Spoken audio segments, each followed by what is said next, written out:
Woo-wee, what's going on? YouTube, it's Donnie B all day. Bah! It is a Rosecraft Blades Mamba Jamma Day. So, let's, I just lost a head. Let's put a little light on the situation. Put Michael Myers back up there. He's had some work to do lately. So, here's the deal, guys. Joe over at JS Bladecraft, used to be Steel Forge and Fire Sword and Knife. Now it's JS Bladecraft, same guy, same channel, same great content. Boom! Golly, that's hot. He sent me this. Now, Joe is a very confident man, and he knew sending me something from Rosecraft was going to make me happy. You know, a lot of people say, "Oh, it's like the Tough Light from Cold Steel. Oh, it's basically like a copy of the Tough Light from Cold Steel." Let me tell you something. If you're gonna take a small knife with this shape and have it resemble anything, that's not a knock. The Tough Light's a badass little blade, and if you're comparing this to that, then kudos to this. Even though it's a tried and true design. It's not like Cold Steel invented that design, but people don't know what they're talking about, and they like to do this. But so far, here we go. So Joe, he sent me this as a gift, and I couldn't appreciate it anymore. I mean, well, if it was wrapped in $100 bills, then I could appreciate it a little bit more. But he sent it to me, and here's the thing. I've talked about this from day one when talking about harpoon-style blades. Not a fan. Not a fan. Never, ever have I been a fan of this blade shape, right? Never. And Joe has been dealing with these Rosecraft blades for a little while now, and he understands a good knife. I mean, he really understands a good knife. And he had enough confidence to know that he could say, okay, D-Bad doesn't appreciate this style knife. I'm going to send him one and change his mind. He was kind of right. I'm not going to lie to you. And I haven't tested it yet, so I've been waiting to do this. But he said to himself, I'm going to send him a harpoon tip and make him swallow his words. I'll tell you what, I will never be able to appreciate this shape as far as looking at it. Like, I don't look at it and go, wow, that's beautiful. But I have to say that Rosecraft, it did such a good job that I am impressed with this knife. So Joe did a great job of sending me a harpoon tip that I could get into, right? Let's go over it. We have a 3.5-inch D2 harpoon blade, dark stone wash finish, manual flipper, ambidextrous thumb studs, ball bearing pivot the way it's supposed to be, gray micarta scales. My Carta, your Carta, everybody's Carta scales. Steel liners, ambidextrous tip-up pocket clip, lanyard hole. It is 4 3/4 closed, which makes it great in the hand. What a wonderful job they did on that. And it is 8 3/4 overall, designed by Hawkins Rose. I have to say that, you know, as a designer, and I like to get in first with the designs when I get into a knife. It's all about, do they work? Can you use it? Is it safe? That's the main thing. But as a knife designer, I have to look at it first in the knife design aspect. And I have to say, Hawkins Rose. So this line, this sweep all the way to this tip is gorgeous. I don't like the hump, but I'll tell you what, if it looked like that, I'd be like, damn, that thing is so nice looking. I just don't like that. I don't like that. But here's the deal. Everything, and that's just my opinion because I'm not a harpoon tip fan, but look at that. That right there is one of the prettiest knives you'll ever see. That little hump bothers me, but there's a reason for it, right? So now if you're going to be doing some skinning and you're going to be placing that forefinger way up front, that is a big thing. Now, take a Benchmade knife. A Benchmade Saddle Mountain Skinner is like a $240 knife, whatever it is. And it has a swept up front for this purpose. The problem is, it's like this. You have to, and I'm massive hands. and my hands go all the way straight on the Benchmade, so I don't get this. I don't get that boom, boom, boom, that ability to use pressure. It's a horribly done design. Oh, I'm sorry. It's not even it's the jimping. That's what they did. They added jimping. It's not a swept up design. There's no hook on it. But they did jimping, and they did the forward jimping so far forward that it's almost useless. You have to put your finger right before the jimping, and then what's the point of the jimping up there? So with this, it makes up for, instead of jimping, he uses a harpoon. But look at where it's placed. Look at how much room I have on my hand. Now, even if you don't have giant hands, there's a little working choil here where you can choke up and you can get even closer. So your hand might fit just like this up here on that, which means you have a great amount of real estate to use it as it's intended. So the distance from here to here is really, really well done from a design and use aspect.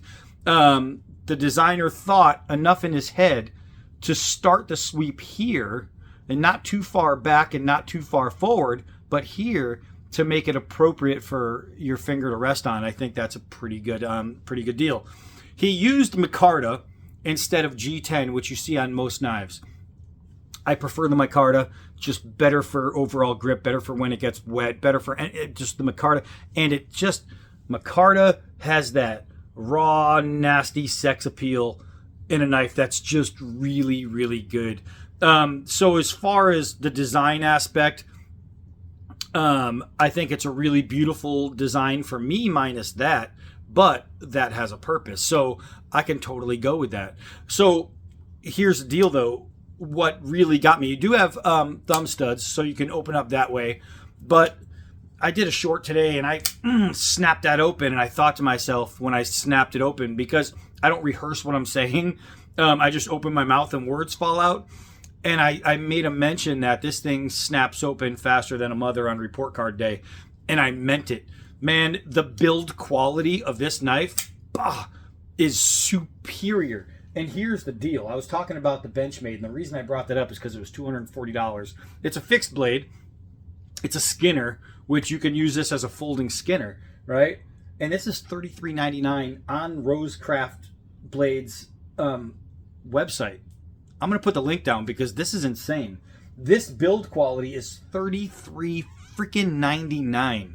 I mean, the scales alone, the girth of the steel, the ball bearing pivot, it's steel liners, ambidextrous, tip up, tip down. Or no, just one side on the tip, but it is ambidextrous. That right there, that's not $33. You can get a really piece of crap knife, a really cheap piece of crap for $33. This is not a piece of crap. But talking about the design aspect and the harpoon tip, I gotta say, when it's closed, I actually like that. I think that actually looks cool when it's closed.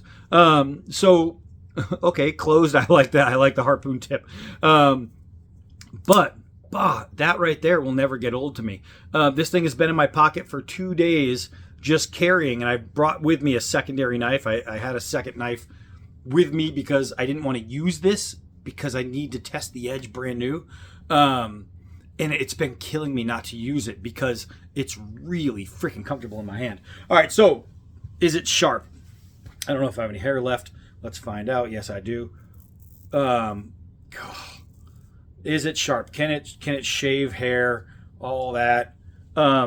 These things come razor sharp out of the box. So for $34, you get a razor sharp, micarta scaled, perfectly flowing knife that fits in anybody's hand for $34. All right, but here's the deal. We gotta take it outside and really cut things with it and give it a test. Now, here's the problem with outside.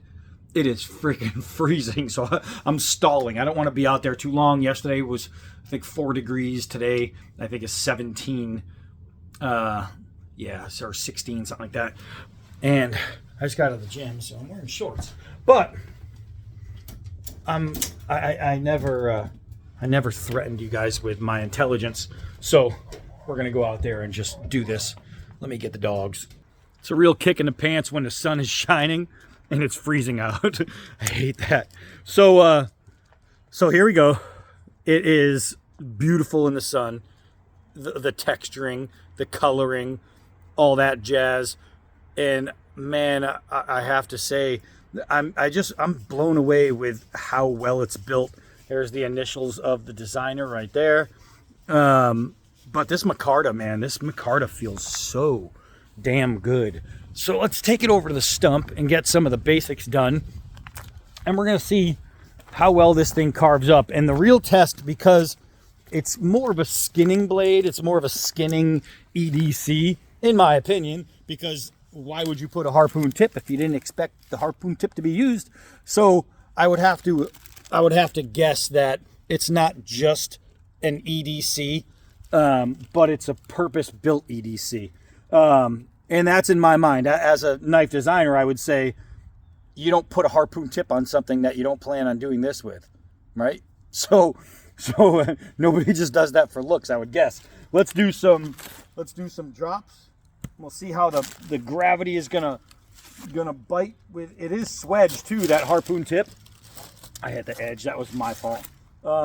So I can see it getting a nice little bite. That had a nice little stick in there. Let's see if we could do some hard downward throws. And I over-rotated. Oh, it is a liner lock. The liner lock is not jimped, but it doesn't need to be because they give you plenty of real estate on it. There we go. That was solid, and it had a nice dig, a nice deep dig. That's solid. You'll notice it didn't close. The scales are not loosening. Nothing bad happens from throwing it down really hard.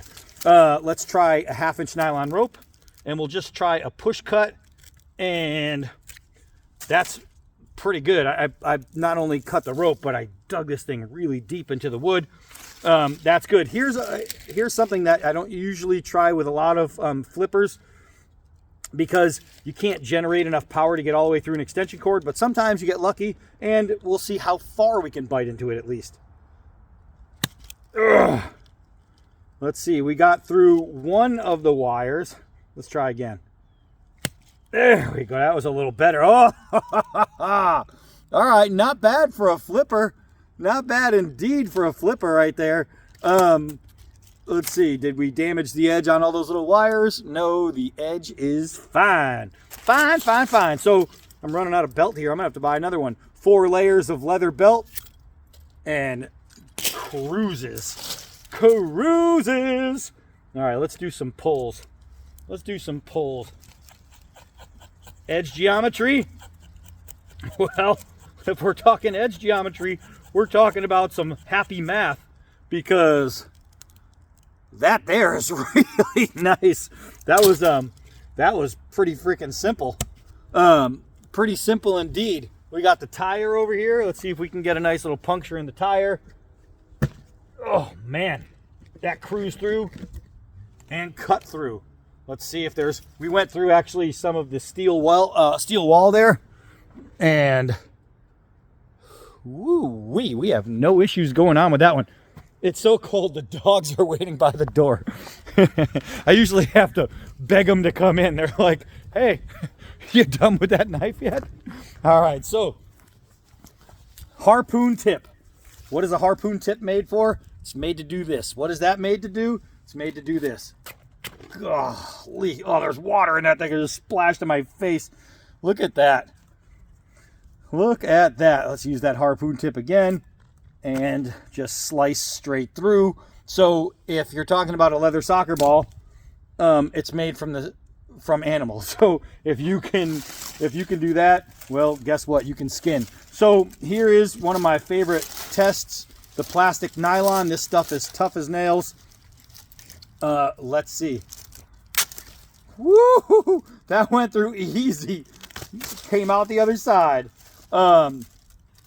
So how's it doing on the plastic netting? Well, it's doing what some knives can't do at all. It's going straight through. And I said it before, I'll say it again. The Mora, a Mora that everybody loves to talk about, couldn't do this. It sucked trying to go through the plastic. This just ripped right through. This is not an intentional bushcraft knife. This is an EDC. It's an EDC, but it does some bushcraft stuff better than some bushcraft knives. Let's take it over to the wood pile and see. Golly, that is so nice. I need to get another couple of Rosecraft blades because the build quality is exciting to me, and I need to know that this isn't a fluke. I need to know that they do this with every single knife that they have, because I don't want to send you to a knife company to buy a knife if only one of their knives is as crisp and beautiful. But when you feel a knife, you automatically know what the knife company is about, right? Not too many knife companies out there are going to it's ice, make one knife out of their stuff to be good, and then the rest are bad. Wow. So doing regular pushes on a frozen piece of wood, those are some nice curls. Let's do some pulls this way. We're gonna go with the side grip and try and get some nice curls. Look at this. Oh, so that, my friends, is just edge geometry. It's like a swoop and a curl mixed together, the two different kinds of feather. Look at that. Look at that. They're curling swoops. Ta-da! So I have to say that that's really, really nice. Now you got to make tent spikes and pit spikes and spear tips and arrows and all that because you're out in the woods, and this is your secondary knife, and your big knife, if you did this with, it would cut off too much material at once, so you need a delicate knife. Well, can this knife be delicate? Look at this shave, man.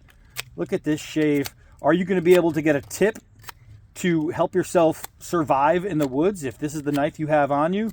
And I'll tell you what, you never know if you're a hiker when you're going to turn the corner and have some kind of mountain lion or a bear or something right there. So it's always nice to know that if you get caught in the woods somewhere, if you go on a hike and maybe you grab yourself a walking stick that you want to put a tip on to walk with, and that's a good thing, guys. Here's a little tip. You ever see those videos where somebody's walking down a trail and all of a sudden out comes a mountain lion or out comes some coyote or anything that poses a threat, and they're backing up and they're saying, get away, stand back, and they're freaking out.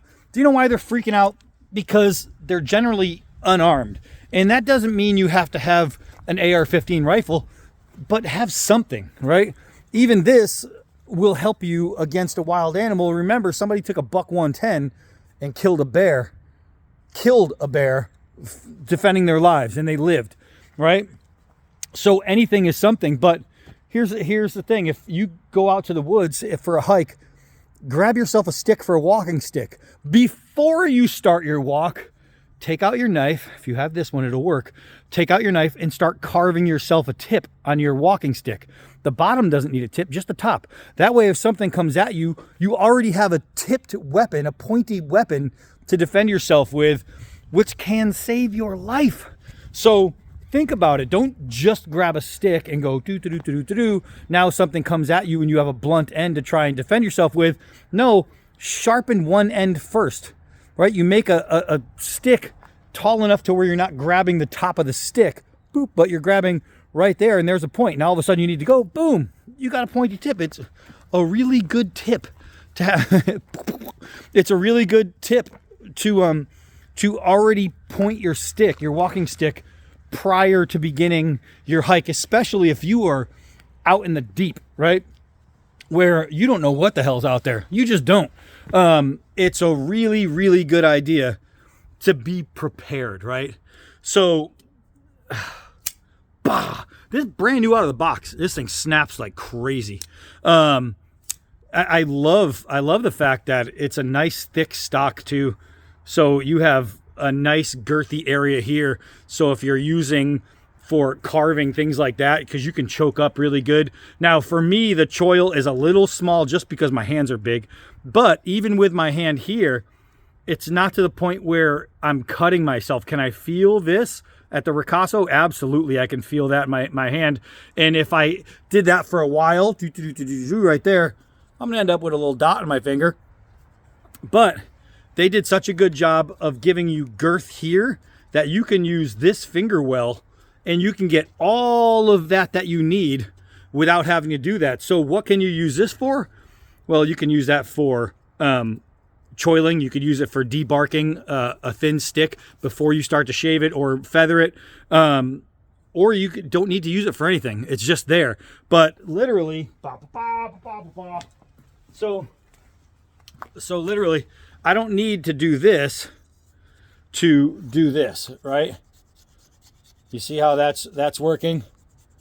So really, really nice knife for all that. I don't need to do that. I can get that same effect by holding it here because I have ultimate control of this blade because that finger well is dug in exactly as it should be.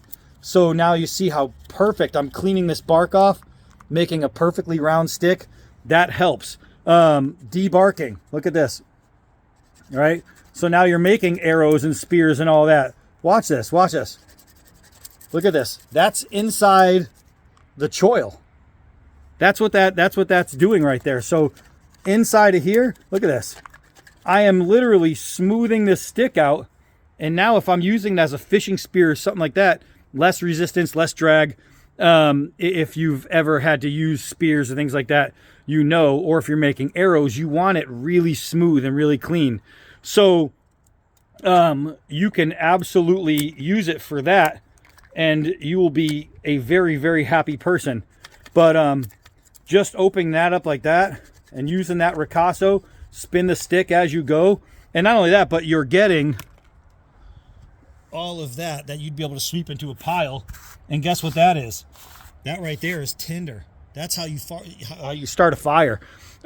So this right here, I have to say, is a really good knife. Joe sent me something that he's like, all right, D-Bad, you like to talk crap about harpoon tips? Sorry, I had some sniffles. He's like, guarantee you're going to like this one. What do you want? This is why we test things, and this is why we go in with an open mind. Because if I was closed-minded, I would say, nope, don't like it. Don't like it, nope. Just because of my personal preference, I would have said no. But when you're honest, and you have to be honest, you have to be painfully honest when you do these reviews. Sometimes the things that you don't like might be something you like. Sometimes the things that you like might be something that you hate. This one right here, I'll carry this. As a matter of fact, I'm carrying it today. So that's it for this one. Take off all that bark. This is a really good knife, guys. You know what I just noticed? That I don't know if you're gonna be able to see this. Inside here, it's not, oh man, how do I explain that? It's not jimped, but it's texturized very little, and then it's gonna be really hard to show you. It looks like it's kind of bent. If you look at it, it's gonna look like it's bent, but it's not. What they do is they carved out like a thumbnail right in there that's why it's so I was wondering why just that little piece not jimped was giving me so much happiness on my thumb, and it's because of the way they carve it out. And I don't know if you're going to be able to see that because I can't see inside the camera right now, but if you can see that, you're going to see that even that little area right there, they put in really nice tooling. So the stuff that you can't see is still done in a way where if you can see it, you're going to be very happy. So that's it for this one. Rosecraft Blades. Follow the link down below. And don't forget to sub to Joe's channel, JS Bladecraft. He's the one that made this possible. And if you really like this knife, thank him. And I thank you, Joe. Awesome, awesome, awesome. I'm very happy with this. That's it for this one. Hi, I'm Donnie B all day. Until next knife.